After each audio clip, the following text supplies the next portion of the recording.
다 찾으신 줄로 알고 함께 봉독하겠습니다. 우리 마음이 혹 우리를 책망할 일이 있거든 하물며 우리 마음보다 크시고 모든 것을 아시는 하나님일까 보냐. 아멘. 하나님의 말씀입니다.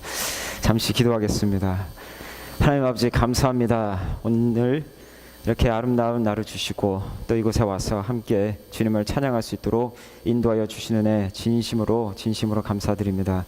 이 시간에 우리가 하나님의 말씀을 나눌 때에 성령께서 우리의 마음을 열어주시옵시고 채워주시옵시고 주님의 은혜로 충만하게 역사하셔서 주님을 더욱더 깊이 알 수 있게 인도하여 주시옵시고 우리 마음 가운데 깊은 곳에 있던 정죄함과 판단함과 비난함과 책망으로부터 자유하게 하여 주시옵시고 온전히 평안한 마음으로 주님께서 우리를 사랑하시는 그 사랑을 깨닫고 우리도 서로 사랑하고 주님을 더욱더 기쁘시게 해드리는 우리 모두가 될 수 있도록 주의 성령께서 인도하시고 붙들어 주시옵소서. 감사드리며 예수 그리스도의 이름으로 기도드렸습니다. 아멘. 제가 이 자리에 온 것은 처음이 아닙니다. 구면인 분들도 계시는데 초면인 분들을 위해서 제 소개를 잠시 하자면 아까 소개해 주신 것처럼 저는 미국 남침례교 NC 노스캐롤라이나 주총회에서 풀타임으로 사역을 하고 있습니다. 아시안 사역을 담당하고 있는데 그게 뭐냐면 우리 한인들 포함해서 베트남, 캄보디아, 중국 여러 교회들이 있습니다. 한 130여 개의 교회들이 이 노스캐롤라이나에 있는데 그 목사님들 또 리더들을 섬기고 그들을 코칭하고 컨설팅하는 그런 일을 주로 하고 있고요. 제가 많이 알아서 컨설팅하는 건 아니고 저도 같이 배우고 있습니다. 예. 나이도 어리기 때문에 나이 많으신 분들 대하는 게 거의 불가능이다 싶은데 하나님의 은혜로 매일매일 살아가고 있습니다. 그리고 이 난민교회를 이제 섬기고 있는데 자원봉사로 섬기고 있습니다. 그래서 바쁘게 살고 있고요. 가족으로는 제 아내 있고 그 다음에 아이가 하나님이 큰 복을 주셔서 4명 있습니다. 예, 첫째는 지금 대학에 가 있고 막내는 초등학교고 중간에 고등학교, 중학교 종류별로 다 있습니다. 그래서 하루에 시간의 한 반은 길에서 보내고요. 다들 그러시겠지만 애들 라이드가 이게 장난이 아니지 않습니까? 예, 그래서 제가 택시기사로 이 미국에 왔는지 도대체 왜 왔는지 분간이 안 가는 그런 삶을 살고 있습니다. 다들 성도님들 그러실 줄로 알겠지만 그래도 하나님의 은혜로 이렇게 함께 모여서 예배 드리는 게 얼마나 감사한지 모릅니다. 오늘 이 하나님의 말씀 나누는데 제목이 좀 무겁습니다. 정죄. 예. 저번에 왔을 때도 제가 조금 무거운 주제로 나눴던 것 같은데 왜 저 목사는 올 때마다 무거운 주제로 가지고 오느냐 이렇게 생각하실 줄로 아는데 제목이 무거울수록 하나님의 은혜가 더욱더 무겁게 깊이 임할 줄로 믿고 그렇게 은혜를 사모하는 마음으로 저도 전하고 여러분들도 그렇게 들어주시면 감사하겠습니다. 제가 정죄하러 오려고 한 게 아니라 정죄 가운데 있는 그 곳에서 하나님께서 놀랍게 은혜를 베풀어 주시는 그 은혜를 저희가 누리셨으면 좋겠습니다. 예. 그래서 오늘 이 말씀을 열면서 제가 한 가지 이렇게 어떤 분을 통해서 간증을 드는 게 있습니다. 제 주총회 사역에 여러 분야가 있습니다. 저는 아시아 사역을 하고 있고 어떤 분은 히스패닉 사역을 하고 있고 어떤 분은 예배 사역을 담당하고 있는데 예배 사역을 담당하시는 분이 저하고 같이 저희 사무실 바로 옆에 이렇게 있습니다. 근데 그분이 이제 중국에 선교를 자주 가시는데 한 2년 전에 이제 중국에 선교를 가셔서 그곳에서 젊은이들 대상으로 사역을 하세요. 찬양 사역이다 보니까 젊은이들을 많이 위칭하고 사시는데 그 젊은이들 이 그룹이 있습니다. 찬양 그룹이 있습니다. 찬양단이 있어요. 이분들은 정말 중국 전역에서 뽑아서 가장 기타를 잘 치고 가장 드럼을 잘 치고 그러면서도 영성이 있는 정말 준비된 그런 젊은이들입니다. 20대에 파릇파릇한 젊은이들을 모아놓고 이 미국 분이 제 동료가 이분들을 훈련시키는 거예요. 얼마나 참 귀한 사역입니까?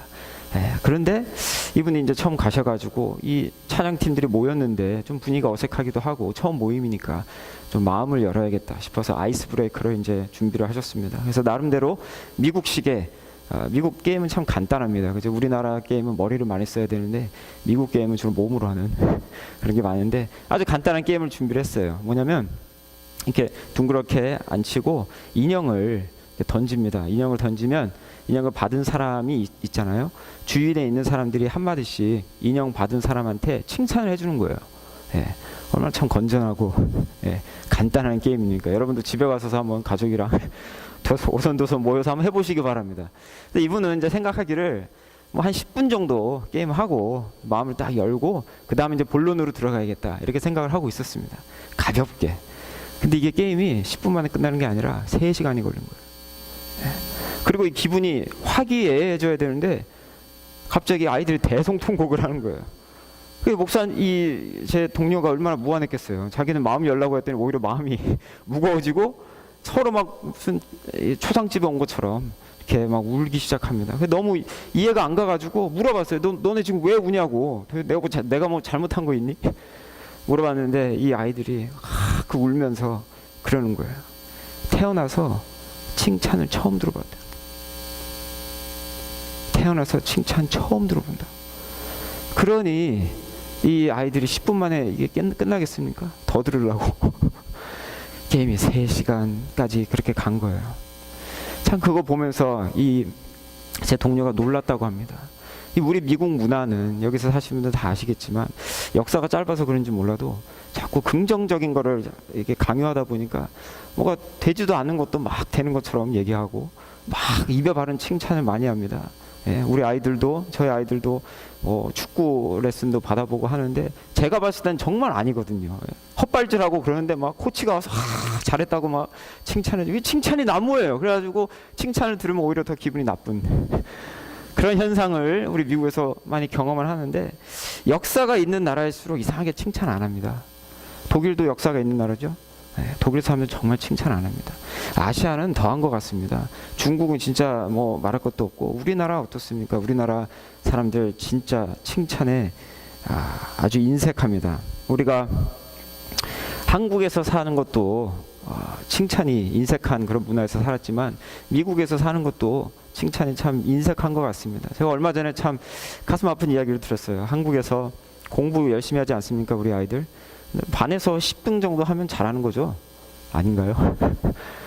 부모가 근데 10등이 뭐냐고 5등은 해야지. 그래가지고 열심히 공부해서 5등 했습니다. 근데 5등이 또 뭐냐고 최소한 1등은 해야지. 그래서 1등 또 했어요. 근데 1등이 뭐냐고 최소한 전교 1등은 해야지. 그래서 진짜 열심히 해서 전교 1등 했어요. 일반 고등학교가 아니라 외고에서 1등은 사람이 아닙니다. 신이에요. 그리고 나서 그 아이가 1등 해놓고 쪽지 하나 남겨놓고 목매달아 죽었어요. 그 쪽지에 뭐라고 써있는지 아십니까? 엄마 이제 됐어? 이제 됐냐고. 이게 실화입니다. 이런 가슴 아픈 칭찬에 인색한 그런 삶을 살고 있는데 여기 와서도 그래요. 미국에 와서도. 이 지역 출신입니다. 작년에 아이비리그 대학에 갔어요. 인도네시아 친구인데 수학과 물리학의 천재예요. 수학, 물리학은 틀린 적이 없어요. 제 딸아이가 같은 국대학교를 다녔어요. 제 딸아이의 이제 1년 선배였죠. 제 딸아이가 아주 그냥 정직하게 얘기했어요. 진짜 선배는 너무 내가 본 사람 중에 정말 최고의 수학과 물리학의 천재인 것 같다고. 그렇게 이제 자연스럽게 얘기를 했는데 그 칭찬이잖아요. 사실이고. 근데 그 인도네시아 그 친구는 오히려 고개를 푹 숙이면서 나는 아직 멀었다고. 그런 얘기를 하는 거예요. 근데 우연히 제 딸아이가 거기 라이드를 어떻게 얻어가지고 그 부모가 운전하는 차에 탔다고 합니다. 제가 시간이 없는 관계로 남에게 시켜서 라이드를 했는데 그 차 안에서도 제 딸이 한 15분 정도 타고 가는데 이 살이 떨려서 못 견디겠다고 그러더라고요. 얼음장 같은. 부모가 아이가 와가지고 학교 어땠니? 뭐 그거밖에 못했니? 이거예요 대화가. 참 한국에 한국뿐만 아니라 인도네시아 아시아 사람들이 그런 것 같습니다. 우리 특히 이 지역 미국 중에서도 노스캐롤라이나 지역에서도 이 지역에 한국 엄마들뿐만 아니라 인도 엄마들, 중국 엄마들 장난 아니죠. 타이거 맘들입니다. 정말 호랑이들이 으르렁거리는 이곳에서 아이들이 칭찬을 오히려 더 많이 받아야 되는데 그렇잖아요. 제가 제 일 때문에 많이 돌아다니는데 제가 봤을 때는 그래도 이 지역 사람들이 제일 칭찬 많이 받을 사람들인데 오히려 아이러니하게 칭찬 더 못 받아요. 더 비난받고 더 더 책망받고 더 채찍질받고 더 잘해야지 더 잘해야지 자기를 채찍질하든지 아니면 남을 채찍질하든지 둘 중에 하나입니다. 그런 아주 살기 힘든 피 튀기는 그런 삶을 우리 모두가 살고 있는 것도 모자라서 우리 아이들이 그러고 있어요. 이 지역 정말 심합니다. 그러면서 아니 언제부터 우리가 이렇게 칭찬에 인색해졌나? 언제부터 우리가 이렇게 비난과 책망을 입에 담고 사는 것이 익숙해졌나? 그런 질문을 해보게 됩니다. 저 자신도 저희 부모님들 다 그렇습니다. 저희 46년생, 47년생이신데 저희 아버지가 태어나서 제가 아버지로부터 사랑한다는 말 딱 한 번 들어봤습니다. 지금도 목회하고 계십니다. 목회 잘하고 계세요. 저는 태어나서 지금까지 저희 아버지가 저를 사랑한다는 걸 한 번도 의심한 적이 없습니다. 근데 말로 하기가 힘들어요. 그죠? 특히 우리 한국 사람들. 여러분들 자녀들에게 사랑한다고 말씀하십니까? 저는 자라면서 그렇게 많이 못 들었어요. 그렇지만 사랑한다, 아끼는 그런 말보다는 솔직히 말하자면 정죄, 비난, 책망을 더 많이 듣고 자란 것 같아요. 그래서 그게 익숙합니다. 그래서 저도 모르게 제 자녀들한테 그게 가요. 칭찬보다는 정죄, 꼭 잘못한 것만 보이더라고. 잘한 거는 이상하게 그냥 넘어가 버리고. 우리가 어떻게 해서 언제부터 이렇게 칭찬에 인색하게 됐는지, 비난을 왜 하게 되는지. 그래서 오늘은 말씀을 통해서 우리가 왜 비난을 하게 됐는지, 비난의 이유를 먼저 알고 싶습니다. 그리고 두 번째로 그렇다면 어떻게 우리가 비난의 이 정죄를 해결할 수 있는지. 그래서 그 정죄의 원인과 정죄의 해결책, 이거를 오늘 말씀을 통해서 배우기를 원합니다. 그래서 오늘 말씀을 다시 한번 보시면은 요한일서 23장 20절에 우리 마음이 혹 우리를 책망할 일이 있거든. 자, 하물며 우리 마음보다 크시고 모든 것을 아시는 하나님일까 보냐. 자, 이게 오늘 나오는 그 책망, 이 책망이란 단어, 비난이란 단어, 정죄의 단어가 도대체 무엇을 의미하는지 그것을 알기 원합니다. 또 오늘 이 본문 이 한 구절에 중요한 단어가 두 개가 나오는데 그것은 뭐냐면 책망과 아시는이거든요. 책망과 아시는. 헬라어로 책망은 카타 기노스코입니다. 카타라는 단어하고 기노스코라는 단어가 이렇게 합성이 된 겁니다. 카타는 전치사예요. 뭐뭐에 따라서라는 전치사고, 기노스코는 동사입니다. 알다라는 동사예요. 그래서 때문에 알다, 알기 때문에가 책망이에요. 알기 때문에가 정죄고 알기 때문에가 비난입니다. 그 헬라어 단어만 봐도 뭐냐면 우리가 비난하는 이유는, 정죄하는 이유는, 책망하는 이유는 알기 때문에 정죄하는 거예요. 알기 때문에 비난하는 겁니다. 지식 때문에 비난하는 거예요.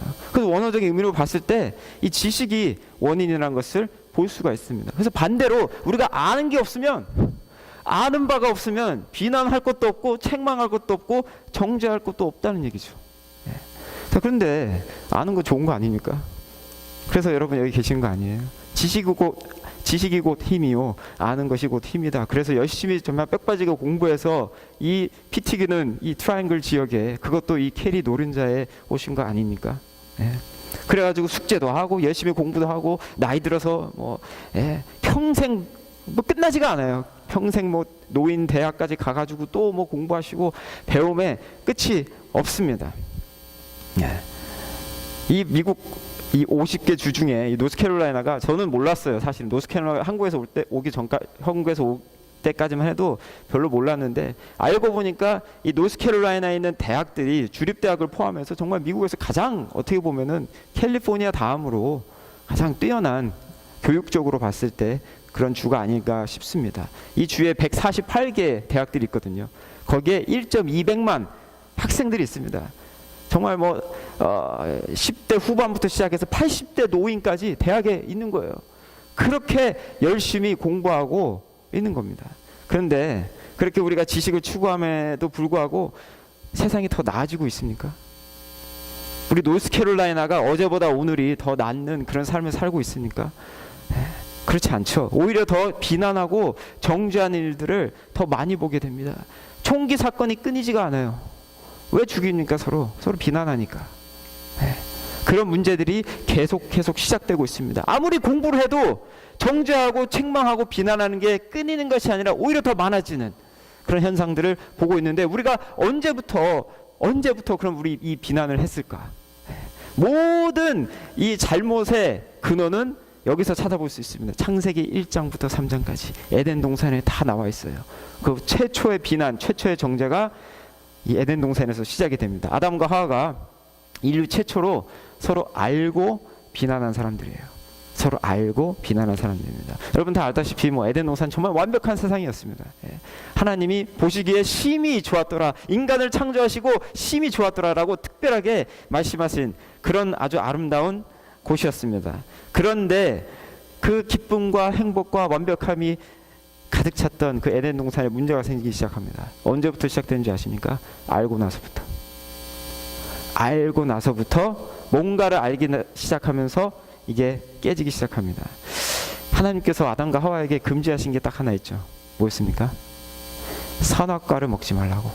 그런데 더 중요한 거는 선악을 알게 하는, 그냥 과일이 아니라 선악을 알게 하는 그 열매를 먹지 말라 합니다. 그런데 창세기 3장 7절에 이 사람들이 어떻게 합니까? 먹어버리죠. 먹어본다.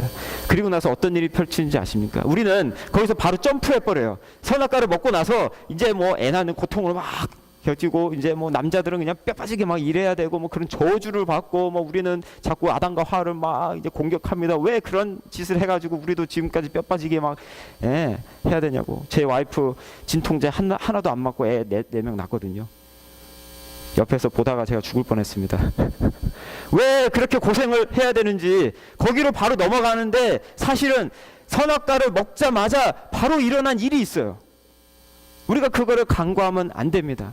3장 7절에 뭐라고 얘기 나오냐면, 먹자마자 나타난 일, 그들의 눈이 열리고 뭐라고 나오냐면 벗었음을 알게 되었더라. 그게 가장 첫 번째 저주예요. 사실은 가장 인류 최초의 지식이 등장합니다. 벌거벗었음. 그게 인류의 최초의 지식이에요. 그들이 기뻤습니까? 나 벌거벗었네, 너 벌거벗었네, 우리 벌거벗었네 하면서 막 기뻐했습니까? 아니죠. 어떻게 합니까? 지식을 받았으면, 선악을 알았으면 기뻐야 되잖아요. 본인들이 그렇게 원했던 건데 하나님으로부터 도망갑니다. 그리고 서로 비난하기 시작합니다. 하와가 먼저 얘기하죠.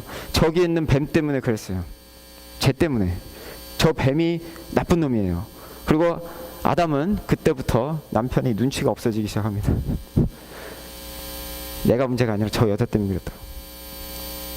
내가 아니라 저 여자가 나쁜 놈이에요. 나쁜 X예요. 그리고 나서 거기서 끝나는 게 아니라 어떻게 합니까? 심지어는 그 여자를 만든 하나님, 당신이 잘못됐다고 하나님한테까지 비난을 하고 정죄를 합니다. 당신이 만든 저 여자 때문에 내가 이렇게 먹은 겁니다. 그래서 서로를 비난하기 시작하고, 그리고 하나님까지 비난하게 됩니다. 그래서 인류 최초의 지식이 뭘 가져왔습니까? 행복을 가져왔습니까? 만족을 가져왔습니까? 아니죠. 반대죠. 비난과 분열을 가져오게 됩니다. 비난과 분열. 근데 이 비난과 분열이 에덴에서 그치지 않습니다. 우리는 지금도 알기 때문에 비난과 정죄를 계속해서 해나가고 있어요. 서로를 공격하고 비난하고 정죄합니다. 심지어는 우리나라 말에 그 속담인지는 모르겠어요. 이런 말까지 등장해요. 너무 많이 알려 하지 말라고. 다친다고. 너무 많이 하지 마시고. 오히려 상처가 되는 거야. 알면 알수록. 서로를 더 깊이 알아가면 알수록 더 사랑이 솟아야 되는 거 아닙니까? 더 기뻐야 되는 거 아닙니까? 근데 오히려 더 그 반대가 되는 경우가 너무 많은 것 같아요. 자, 한국에 요즘에 조론이라는 단어가 유행하죠. 무슨 얘기입니까? 늦은 나이에 결혼 생활을 그만두는 거예요. 평생 30년, 40년, 50년 같이 살았는데 살아보니까 별거 아닌 거예요.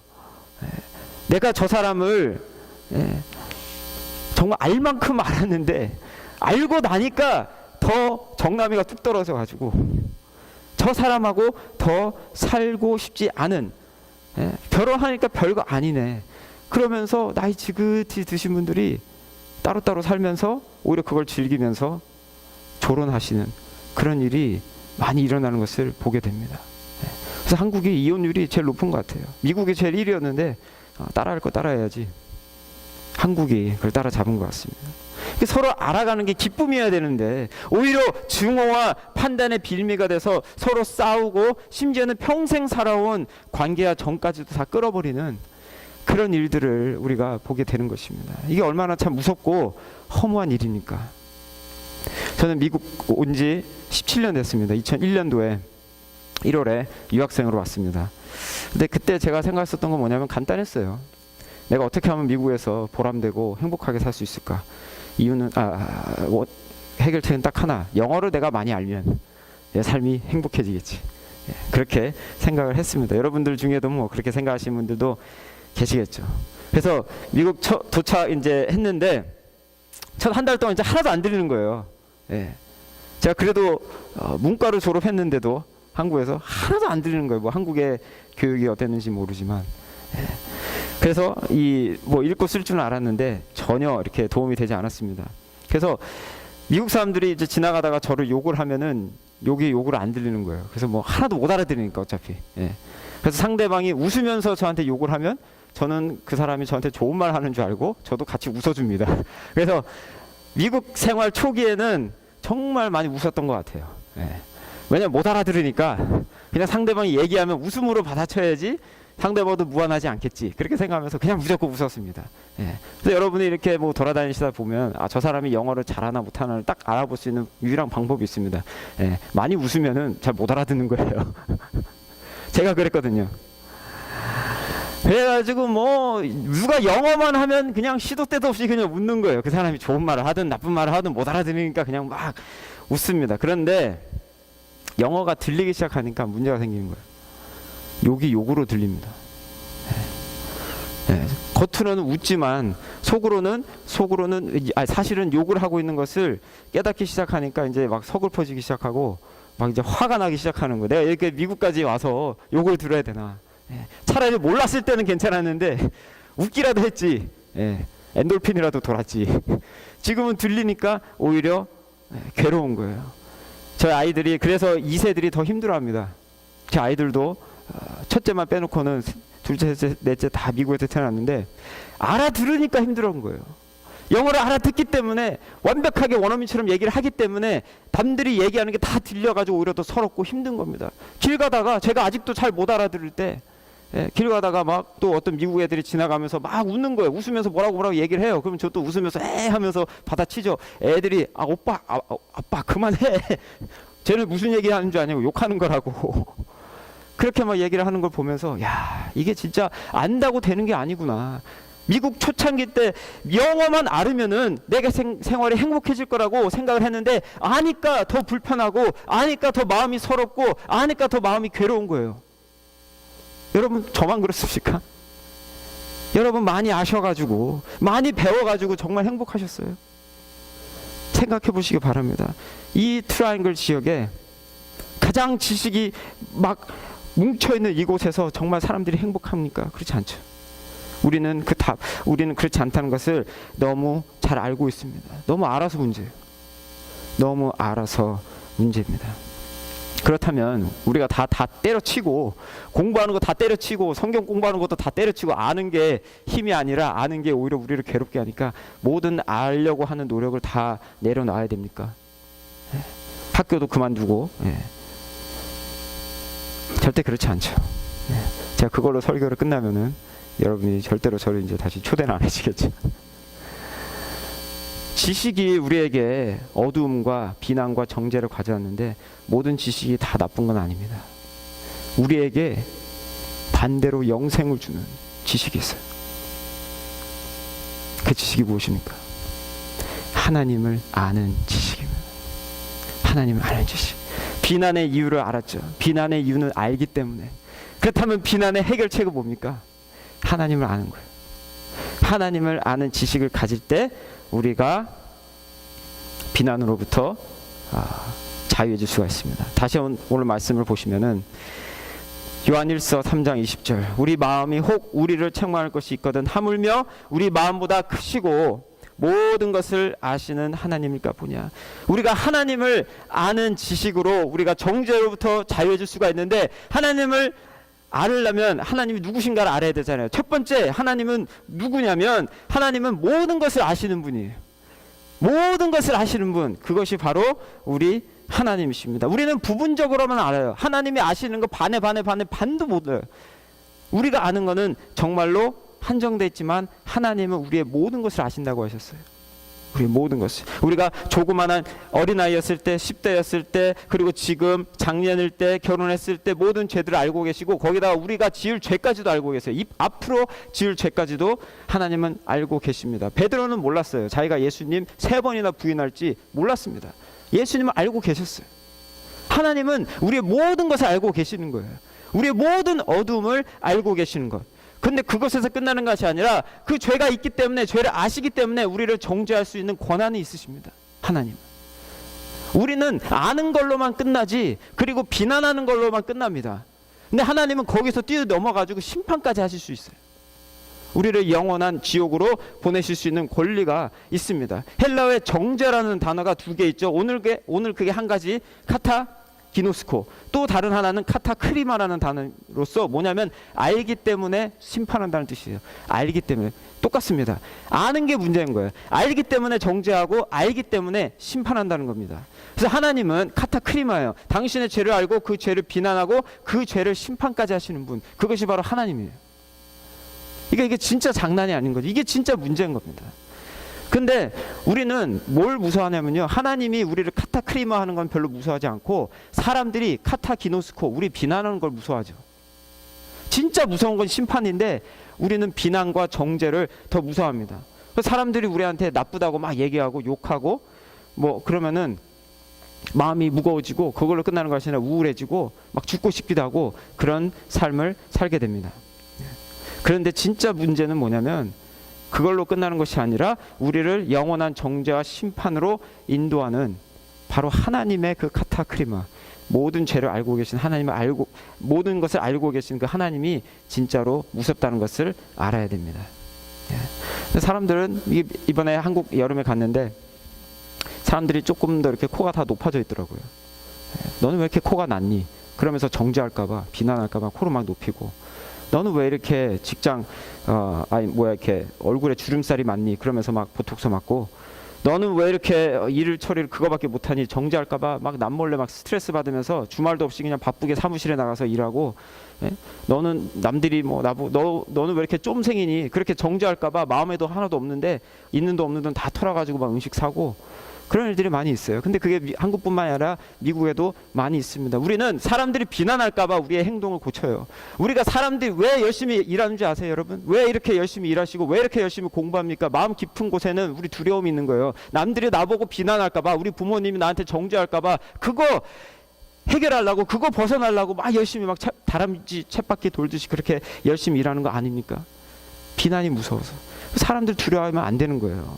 다른 사람들이 뭐라고 정죄하시는 거 두려워하지 마시기 바랍니다. 왜냐하면 그들의 정죄는 힘이 없어요. 그들의 비난은 힘이 없어요. 왜냐하면 심판을 못하니까. 하나님만이 유일하게 심판하실 수 있는 분들이고, 우리 주변에서 우리 직장 동료들이, 우리 친구들이 나를 왕따시키는 그런 사람들이 나를 비난을 할 수 있을지언정 심판은 못하거든요. 나를 죽일 수는 있을지언정 영원한 지옥으로 인도를 할 수가 없거든요. 그 사람들을 왜 두려워합니까? 우리가 하나님을 두려워해야 되는데, 오히려. 왜냐하면 하나님이 진짜 모든 걸 다 알고 계시잖아요. 거기서 심판까지 하시기 때문에. 그렇다면 이게 제가 비난을 해결해야 되는 해결책을 드려야 되는데 오히려 더 미궁으로 빠지고 있는 그런 거 아닙니까? 예. 하물며 우리 마음도 우리를 정죄하는데 하물며 하나님일까 보냐. 이 말씀이 되게 어떻게 보면 정말 희망이 없게 들리지 않습니까? 하나님은 우리를 다 아시는데 그럼 우린 죽었네. 남들 나 비난하는 것도 모자라서 하나님까지 주일날 그럼 와가지고 하나님 말씀 듣고 막 이렇게 하는데, 하나님이 내 모든 거 다 알고 계시니까 나 이제 결국은 심판하실 하나님인데 내 마음이 오히려 더 무거워야 되는 거 아닙니까? 근데 그렇지 않죠. 이 모든 것을 뒤엎을 만한 좋은 소식이 있습니다. 그렇습니다. 하나님은 저와 여러분의 모든 죄를 알고 계세요. 앞으로 지을 죄까지도 다 알고 계세요. 그럼에도 불구하고, 이게 중요한 거예요. 우리 모든 죄를 아시고도 여러분을 사랑하십니다. 아멘 하셔야 돼요. 제가 받고 싶어서 그런 게 아니라 하나님의 마음이니까. 이게 하나님의 마음이에요. 우리는 누가 내 갯돈 떼먹은 거 그거 하나 기억하고 50년을 긁어먹는데, 끝까지 죽을 때까지 용서 안 하고 그거 가지고 가는데, 하나님은 우리를 다 아시고도 사랑하신대. 이게 말이 됩니까? 말도 안 되는 사랑이죠. 우리가 하나님을 알면 알수록 이게 그 사랑이 기가 막혀요. 말로 형용할 수 없는 그 하나님의 사랑입니다. 근데 그걸 어떻게 합니까? 말하는 건 쉽지. 어떻게 우리를 알고도 우리를 사랑할 수가 있느냐? 30년 40년 살고 아니까 우리가 더 오히려 늦은막한 나이에 막 이혼하고 졸혼하고 싶은 게 우리 인지상정인데, 어떻게 다 아시는 분이 우리를 사랑하실 수가 있는가? 요한복음 3장 17절에 하나님의 마음이 나와 있어요. 하나님은 우리를 심판하려고 하시는 게 아니라 구원하시려는 마음이 있으십니다. 하나님이 그 아들을 세상에 보내신 것은 세상을 심판하려 함이 아니요. 그로 말미암아 세상이 구원을 받게 하려 함이라. 하나님의 목적은 심판이 아니에요. 하나님의 목적은 구원입니다. 하나님의 목적이 카타크리마면 예수님을 안 보내시죠. 예수님을 보내신 이유는, 자기의 독생자 그 그리스도를 보내신 이유는 딱 하나예요. 우리를 구원하시기 위해서. 저와 여러분을 구원하시기 위해서. 그래서 어떻게 하십니까? 구원을 하시는데 공의의 하나님이시기 때문에 죄는 심판을 하셔야 돼. 그게 하나님이에요.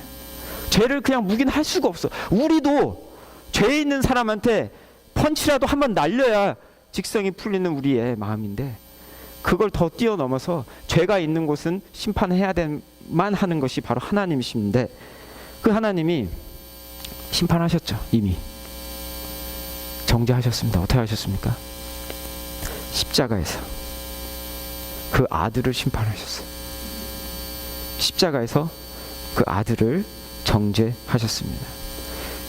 우리의 앞으로 지을 죄까지, 우리의 모든 죄를, 그분이 알고 계시는, 여러분에 대해서 알고 계시는 모든 죄를 다 그 아들에게 다 던져 넣으시고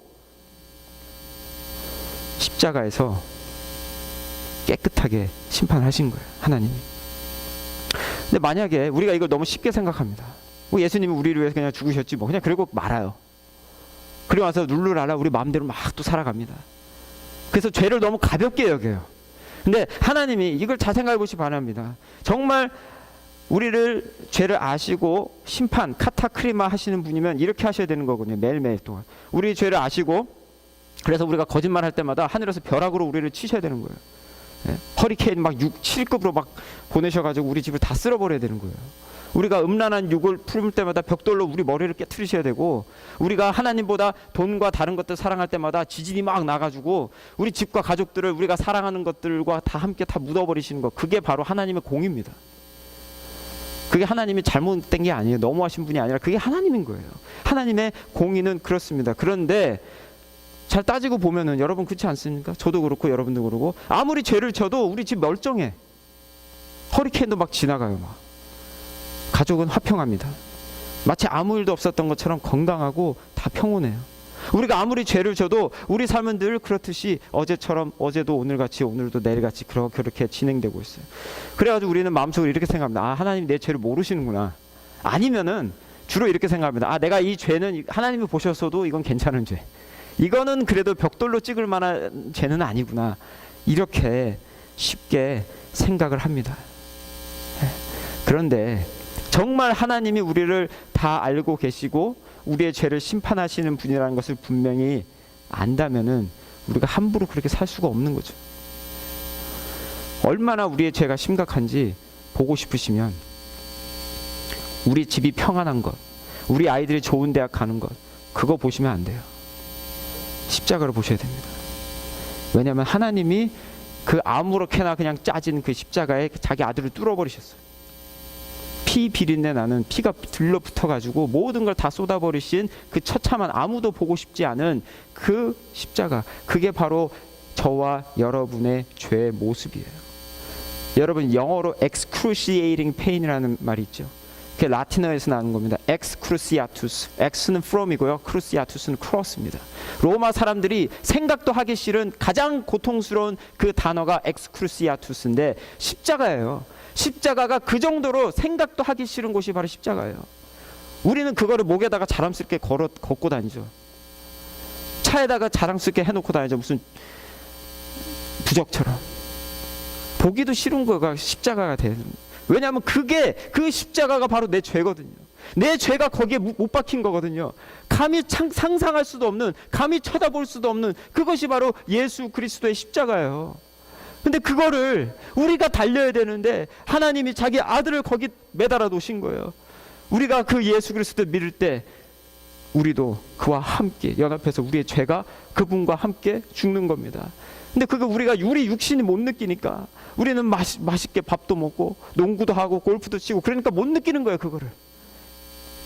근데 매일매일의 삶 속에서 하나님이 우리 죄를 아시고 심판하시는 그 공의의 하나님을 매일매일 느낀다면은 우리가 여기 자리에 앉아 있을 수가 없는 거예요.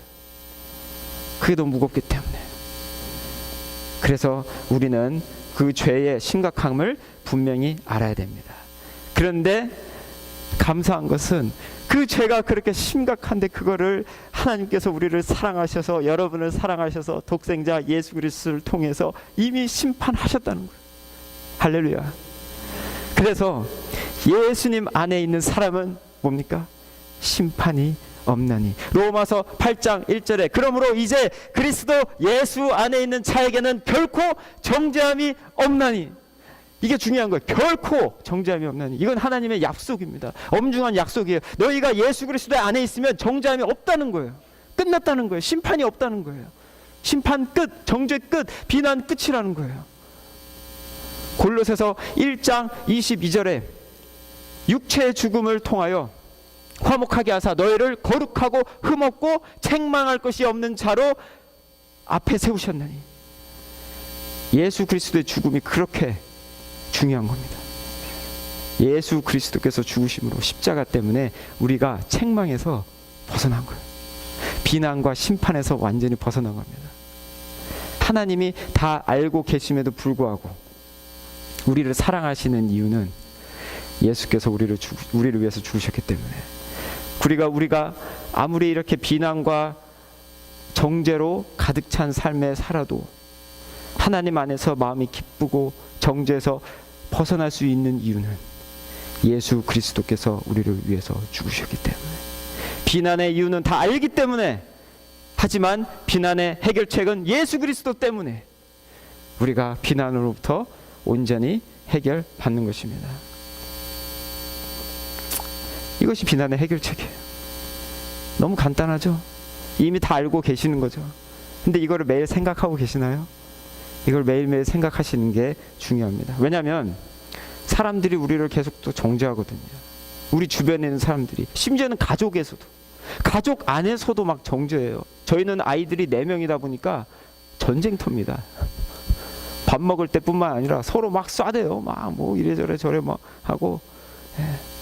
우리는 그런 비난을 받기 때문에 순간적으로 막 마음이 무거워집니다. 학교에서는 너 왜 이렇게 멍청하고 머리가 나쁘냐, 직장에서는 넌 왜 이렇게 일을 못하니, 가정에서는 남편이 돼서 그것밖에 못하니, 아내가 돼서는 그것밖에 못하니, 왜 자꾸 일을 만드니, 왜 이렇게 날 어렵게 하니, 왜 자꾸 내 삶에 간섭하니 하면서 계속 정죄하는 그런 삶을 삽니다. 그런 정죄가 우리 귀에 들릴 때 우리는 그것을, 물론 진리가 있긴 있어요. 잘못하고 있으니까 뭔가 잘못했겠죠. 근데 그것을 먼저 생각하기 전에 우리의 마음 가운데 이걸 먼저 분명히 해야 됩니다. 예수 그리스도 안에 있는 자는 결코 정죄함이 없나니. 모든 것을 아시는 하나님이 우리를 정죄하지 않으시는데 아무것도 모르는 그거 하나 아는 거 가지고 우리한테 비난하는 사람들을 왜 우리가 두려워합니까? 여러분, 그래서 정말 예수 그리스도를 아신다면은 다른 사람들이 여러분 비난하는 거, 다른 사람들이 여러분 정죄하는 것에서부터 자유해져야 돼요. 자유해져야 됩니다. 예수 그리스도 때문에. 그리고 두 번째로, 알기 때문에 비난하잖아요. 지식을 뛰어넘는 사랑을 하셔야 되기 때문에 사랑을 하시기 바랍니다. 앞에서 본 것처럼 지식이 행복을 가져온 게 아니라 오히려 비난과 정죄를 가져왔습니다. 근데 사랑은 지식을 뛰어넘어요. 지식은 허물을 드러내지만 사랑은 허물을 덮습니다. 지식은 힘이지만, 아는 것은 힘이지만, 사랑은 지식을 뛰어넘는 힘이에요. 왜냐하면 하나님은 모든 것을 아시는 분이시지만 하나님은 사랑의 하나님이시오. 모든 것은 다 없어지되 사랑은 영원히 존재합니다. 바로 사랑이 지식을 뛰어넘는, 정죄를 뛰어넘는, 바로 그 하나님의 사랑으로 우리의 허물을 다 덮으셨잖아요. 예수 그리스도의 그 죽으심으로. 그래서 우리는 사랑을 해야 되는 거예요. 사랑을 구해야 되는 겁니다. 그래서 여러분이 좀 모자라도, 여러분 자식이 좀 모자르더라도, 여러분의 배우자가 좀 모자르더라도 사랑하기 때문에 그들의 부족함을 뛰어넘고 살아야 되는 거예요. 20년 30년 사다 보니까 저도 내년이면 20주년인데 결혼 뭐 알 거 다 알고 그래도 모르는 건 있죠. 그래도 이제는 그런 것 같아요. 아, 그래, 내가 너 이걸 알기 때문에 이건 진짜 짜증 나는데 그래도 나는 너를 사랑해, 계속 같이 살자, 이렇게 되는 거예요. 우리가 알기 때문에 조금 짜증날 수 있어요. 근데 그거에도 불구하고 내가 너를 이렇게 알아서 네가 미운 게 좀 있긴 하지만 그래도 나는 너를 사랑해, 이렇게 돼야 되는 거예요. 지식에서 멈추면 안 돼요. 사랑까지 가야 됩니다. 그래서 서로 사랑하는, 가족에서 사랑이 넘치고, 직장 동료들하고도 사랑이 넘치고, 교회 공동체에서 사랑이 넘치는 그런 일이 이루어져야 되는 것입니다. 그래서 어떤 정보가 들어온다 할지라도, 어떤 정말 남들이 뭐라고 막 저 사람에 대해서 너 제가 뭐 했는지 아니? 너 저 사람이 저전주에 뭐 했는지 아니? 그런 정보가 온다고 할지라도 그 모든 정보를 수립하시고 다 깨끗이 배설물로 빼내시고 그 사람을 그래도 사랑할 수 있는, 왜냐하면 우리가 그 사랑을 받았잖아요. 하나님은 우리를 아심에도 불구하고 우리를 사랑하신 것처럼 우리도 알매도 불구하고 사랑할 수 있는 그런 삶을 살아야 됩니다. 그리고 마지막으로 하나님을 아는 지식, 이 지식을 알아야 됩니다. 모든 지식이 우리에게 유익이 된 게 아니죠. 오히려 비난과 정죄를 가져왔지만 이 지식, 요한복음 17장 3절에 뭐라고 나오냐면 영생은 곧 이것이니 참 하나님과 그의 보내신 예수 그리스도를 아는 것이라, 이렇게 나와 있어요. 하나님을 아는 것, 예수를 아는 것이 영생이라고 나와 있어요. 영생은 하나님을 아는 것이라고 했습니다. 우리가 알던 선악과의 지식은 죽음과 비난과 정죄와 심판을 가져왔는데 하나님을 아는 지식은 영생을 가져오는 거예요. 이 지식이 얼마나 중요합니까? 대학에서 배우는 지식, 우리가 직장 다니면서 배우는 지식, 노인대학 다니면서 배우는 지식, 그 지식을 뛰어넘는 가장 고귀한 지식, 우리에게 영생을 주고 우리에게 삶을 주는 지식은 바로 하나, 예수 그리스도를 아는 지식이래요. 그러니까 얼마나 우리가 더욱더 힘을 써서, 우리가 얼마나 더욱더 열심히 이 지식을 추구해야 됩니까? 하나님을 아는 지식, 그 지식을 알 수 있도록 최선을 다해야 되는 거예요. 우리가 우리를 더 알면 알수록 실망되지 않습니까? 자신감 생기는 분 계세요 혹시? 우리가 우리를 알면 알수록 더 실망이 생기고, 그런데 하나님을 알면 알수록 그분의 신성과 거룩함을 알게 되고 참여하게 돼서 마음이 기쁨이 넘치는 거예요. 내가 좀 모자라도, 내 IQ가 좀 모자라도, 내 직장 상사 동료보다는 내가 좀 모자라도 하나님을 아니까 모자른 게 하나도 모자르지가 않아. 모자른 것이 오히려 더 채워져서 하나님 한 분만으로 기쁘게 되는 그런 삶을 살게 됩니다. 그래서 저는 40일 특별 기도를 하고 있어요. 제목은 딱 하나입니다. 하나님을 더 알게 해달라고. 제가 목사입니다. 3대째 목사고요, 4대째 신앙인입니다. 목사라고 하나님을 다 아는 거 아니에요. 저도 여러분과 똑같이 하나님을 사모하면서, 하나님 제발 오늘도 하나님 더 알게 해주세요. 어떤 것보다도, 그 어떤 것보다도 하나님 알게 해주세요. 그게 제 소망이에요. 다윗의 고백입니다. 아무리 내가 원수들이 나를 진을 치고 있다 할지라도 나는 주의 전을 사모하며 주님의 아름다움을 앙망하나이다 고백하고 있는 거예요. 하나님을 알기를 아는데도 여기 이 정도 아는 것에서 만족하는 것이 아니라 또 더 알고 싶고 더 알고 싶고 더 알고 싶은 거예요. 하나님. 왜냐하면 하나님을 아는 것이 곧 영생이기 때문에. 여러분, 그래서 저와 여러분은 지금까지 우리가 배웠었던 지식들, 그것 때문에 우리 스스로를 비난하고 우리 옆에 있는 사람들을 정죄하고 심지어는 우리 자녀들, 우리 배우자들을 못 살게 굴었었던 그런 지식에서 뛰어넘어서 이제는 하나님을 아는 지식을 추구하면서 영생을 받고 또 하나님을 알면서 모든 것을 알매도 불구하고 우리를 위해서 죽으신 그 사랑을 받은 우리가 사람들을 사랑할 수 있는, 사랑으로 오히려 그분들을 허물을 덮어줄 수 있는, 비난이 아닌 사랑을 할 수 있는 저와 여러분 되시기를 주님의 이름으로 진심으로 축원합니다. 같이 기도하겠습니다. 하나님 아버지 감사합니다. 오늘 말씀을 통하여 정죄의 이유를 배웠습니다. 알기 때문에 정죄하고 비난했었던 것을 주님 앞에 고백하면서 이제는 우리의 그런 비난하던 것들을 회개하고